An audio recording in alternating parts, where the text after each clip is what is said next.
Дводневните минусни утрева во Малешевско-Пијанечкиот крај го измрзнаа родот на сливите и до 100%.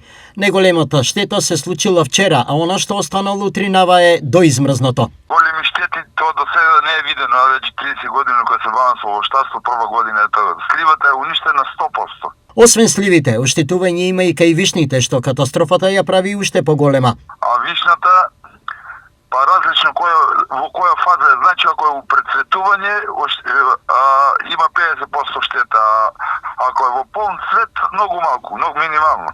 Сливата 100%. Производителите од овој крај веќе се организираат за да побараат помош од Министерството за земјоделие, владата и други институции.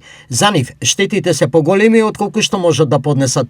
Па да ќе бараме, ќе одиме во општината да видим како што, дали од општината, дали од државата ќе видиме. Поради ова, градоначалникот на општина Делчево Иван Гоцевски е во интензивна комуникација со Министерството.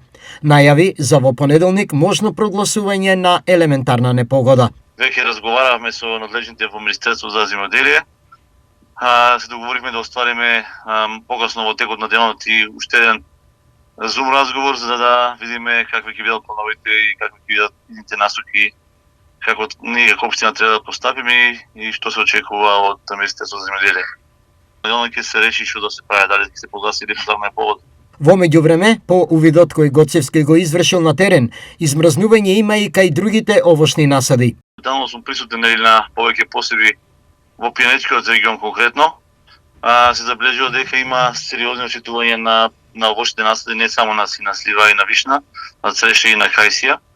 Паралелно на тоа, по тоа што ми стигнуваат информации, има измрзнување и на оревот, култура која што исто така е застапена во Пијанечкиот регион.